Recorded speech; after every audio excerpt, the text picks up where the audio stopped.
तो hello dear students and friends, आज के इस वीडियो में बात करने वाले हैं AWES रिक्रूटमेंट 2023 यानी army welfare education society recruitment 2023 के बारे में। ये जो रिक्रूटमेंट है ये आपका TGT, PGT और PRT तीनों के लिए बेस्ड है आपका, और तीनों के बेसिस पे यहाँ पे आपका सिलेक्शन किया जाएगा। बहुत सारे नंबर ऑफ यहाँ पे अलग अलग प्रकार के यहाँ पे सब्जेक्ट है, अलग अलग प्रकार की वैकेंसी है। ये आप समझ सकते हैं कि ये एजुकेशन रिलेटेड वैकेंसी यानी टीचर्स रिलेटेड वैकेंसी है, ठीक है। तो इसमें एजुकेशन क्वालिफिकेशन भी अच्छा खासा मांगा जाएगा, ठीक है। तो आगे बढ़ते हैं, सबसे पहले इंपॉर्टेंट डेट्स को समझ लेते हैं। इंपॉर्टेंट डेट्स में हमारा क्या रहेगा, ये शॉर्ट वीडियोज रहेगा क्योंकि जानकारी इसमें बहुत ज़्यादा कुछ देना नहीं है, क्योंकि बहुत सारे स्टूडेंट्स इसके बारे में पहले से जानते हैं और बिल्कुल शॉर्ट में इसकी जानकारी को दी जाएगी, ठीक है। एप्लीकेशन बिगिन होगा 20/7/2023 से, लास्ट डेट अप्लाई 10/9/2023 होगा। फी पेमेंट का लास्ट डेट 10/9/2023 होगा। एग्जामिनेशन डेट 30/9/2023 एंड 1/10/2023 के बीच में आपका एग्जामिनेशन होगा। और साथ ही साथ एडमिट कार्ड और आपके रिजल्ट जो होंगे वो जैसे ही आएंगे आपको इन्फॉर्म कर दिया जाएगा। उसके लिए आप टेलीग्राम चैनल से जुड़ जाइए। टेलीग्राम चैनल का लिंक जो है आपको डिस्क्रिप्शन बॉक्स में मिल जाएगा। डिस्क्रिप्शन बॉक्स में डिफेंस ट्यूटर जॉब अपडेट के नाम से चैनल है, आप उससे जाकर जुड़ सकते हैं ताकि आपको सारे अपडेट्स मिलते रहें। बात करते हैं एप्लीकेशन फ़ी के बारे में। एप्लीकेशन फ़ी जो होगा वह जनरल OBC के लिए 385 रुपीज़ रखा गया है और ST/SC के लिए भी 385 रुपीज़ ही रखा गया है। आप किसी भी कैटेगरी से हैं आपको 385 रुपीज़ का फीस देना है। आप इस फ़ी को credit card, debit card, net banking के थ्रू भी आप दे सकते हैं। बात करते हैं यहाँ पे आगे अब एज लिमिट के बारे में, ठीक है। तो जो इसके सेंटर होंगे उसको देख लीजिएगा एक बार। यहाँ पे प्रयागराज, कानपुर, आगरा, वाराणसी, गोरखपुर, लखनऊ, मेरठ, ये क्या होंगे, इनके रिलेटेड सारे सेंटर आप यहाँ पे देख सकते हैं। और मोर सेंटर जो है आपके वो एडवर्टीजमेंट में भी दिए गए हुए हैं। एडवर्टीजमेंट की ओर जाएंगे हम, सबसे पहले और चीज़ों को कवर कर लेते हैं यहाँ से। बात करते हैं यहाँ पे एज लिमिट के बारे में। जो आपका एज लिमिट है 1/4/2023 से काउंट किया जाएगा, जिसमें कि आपका फ्रेशर कैंडिडेट जो होंगे, जो पहले कभी एक्सपीरियंस नहीं होंगे, उनके लिए मैक्सिमम जो एज रखा जाएगा वो 40 ईयर का रखा जाएगा। जो आपका फॉर NCR स्कूल, TGT और PRT से रिलेटेड होंगे, ठीक है, उनका जो एज होगा वो 29 ईयर रखा जाएगा। और PGT का बिलो 36 ईयर रखा जाएगा। और एक्सपीरियंस कैंडिडेट जो होंगे उनका एज जो है 57 ईयर तक चलेगा, ठीक है।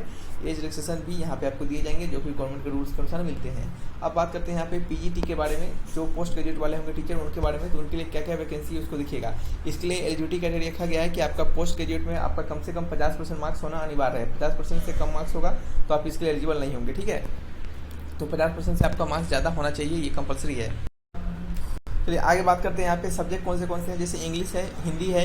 हिंदी इंग्लिश में क्या मांगा गया है, मास्टर डिग्री होना चाहिए। इंग्लिश में BA डिग्री होना चाहिए। साथ ही साथ हिंदी में भी मास्टर डिग्री, हिंदी में फिर BA डिग्री, फिर मैथमेटिक्स में भी सेम टू सेम मैथमेटिक्स का डिग्री और BA डिग्री। हिस्ट्री में भी हिस्ट्री का डिग्री और BA डिग्री सब में कंपलसरी है। जो जिस सब्जेक्ट में रहेंगे उस सब्जेक्ट में उनका मास्टर डिग्री चाहिए होगा, ठीक है। आप यहाँ पे एक एक चीज एक को पढ़ सकते हैं। आप कंप्यूटर साइंस IT में BE BTech होना चाहिए और MCA भी हो सकते हैं आप कंप्यूटर साइंस में, ठीक है। IT में MSc मैथ में, फिर होम साइंस आपका, फिर फिजिकल एजुकेशन है। फिर TGT के लिए क्या रखा गया है, बैचलर डिग्री मांगा गया है इंग्लिश में, और साथ ही साथ आपका BA डिग्री भी मांगा गया है। इसके लिए आपका एजुकेशन क्वालिफिकेशन जो है वो कम से कम आपको 50% मार्क्स होना ये भी अनिवार्य है आपका TGT में भी, ठीक है। तो आप एक एक सब्जेक्ट को यहाँ पे पढ़ लीजिएगा, देख सकते हैं आप सारे सब्जेक्ट को यहाँ पे देख सकते हैं। बायोलॉजी ये सब कुछ है। फिर PRT में क्या है, PRT में ग्रेजुएशन होना चाहिए विथ BA होना चाहिए, और या फिर 2 ईयर का डिप्लोमा या फिर 4 ईयर का इंटीग्रेटेड कोर्स B.Ed का जो होता है वो होना चाहिए, ठीक है। अब हम बात करते हैं नोटिफिकेशन की ओर, और नोटिफिकेशन को डाउनलोड करके आपको उसके बारे में थोड़ा सा और जानकारी देते हैं। तो स्टूडेंट्स आपको जो भी दोस्तों भाई इस वीडियोस को देख रहे हैं उनको वीडियोस थोड़ा फास्ट लग रहा होगा, लेकिन फास्ट बनाने का एक ही मकसद होता है कि कम समय में आपको सारी जानकारी मिल सके, ठीक है। नहीं तो वीडियो लंबा हो जाने पे फ़ायदा नहीं होता है, ज़्यादा स्टूडेंट्स देखना नहीं चाहते हैं और फिर डाउट पूछने लगते हैं। चलिए बात करते हैं यहाँ पे कि जो आपका ऑनलाइन स्क्रीनिंग टेस्ट होगा उसके बारे में। तो यहाँ पे सबसे पहले बात करते हैं जो सिलेक्शन प्रोसेस होगा वह कैसे होगा। सबसे पहले जो सिलेक्शन प्रोसेस में आपके ऑनलाइन स्क्रीनिंग टेस्ट होंगे, ठीक है। ये जो आपका स्क्रीनिंग टेस्ट होंगे उसमें क्या होगा, आपका इसमें सिलेक्शन प्रोसेस में क्या होगा, सबसे पहले आपका ऑनलाइन स्क्रीनिंग टेस्ट होगा। और याद रखिएगा यहाँ पे जो ये जो सिलेक्शन प्रोसेस होगा इसमें दो प्रकार के सिलेक्शन होंगे, ठीक है। पहला क्या होगा, पहले में जो होगा एक तो होगा आपका एक रेगुलर बेसिस पे और दूसरा क्या होगा फिक्स टर्म बेसिस पे, ठीक है। तो आप इन दो प्रकार के इसमें सिलेक्शन होंगे। सबसे पहले आपको ऑनलाइन स्क्रीनिंग टेस्ट होगा, और जो भी ऑनलाइन स्क्रीनिंग टेस्ट में अगर पास हो जाते हैं फिर उनका क्या होगा, आपका इंटरव्यू लिया जाएगा, ठीक है।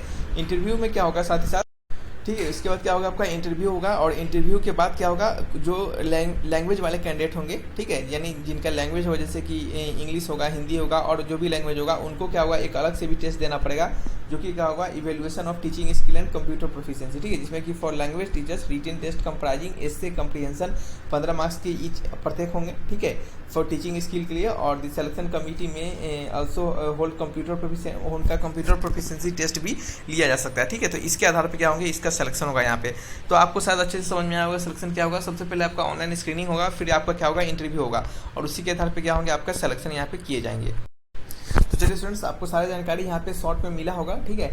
और यदि कोई डाउट होगा तो आप बताइएगा, इसके बारे में आपको और भी कुछ कमेंट के माध्यम से आपको बता देंगे, क्योंकि इसमें बहुत सारी चीज़ है, अलग अलग चीज़, क्योंकि यहाँ पे हम आपको एक एक पढ़ के बताएंगे तो आपका लगभग आधा घंटा का वीडियोस बन जाएगा, ठीक है। तो आपको थोड़ा सैलरी के बारे में बता दें, तो जो सैलरी होगा वो इसमें तो नहीं दर्शाया गया है, लेकिन आपको बता दें कि जो सैलरी होते हैं इस लेवल के टीचर्स की, इनका सैलरी जो होता है वो 50+ से स्टार्ट होता है, और जो पीजीटी वाले होते हैं उनका 70+ से लगभग स्टार्ट होता है सैलरी, ठीक है।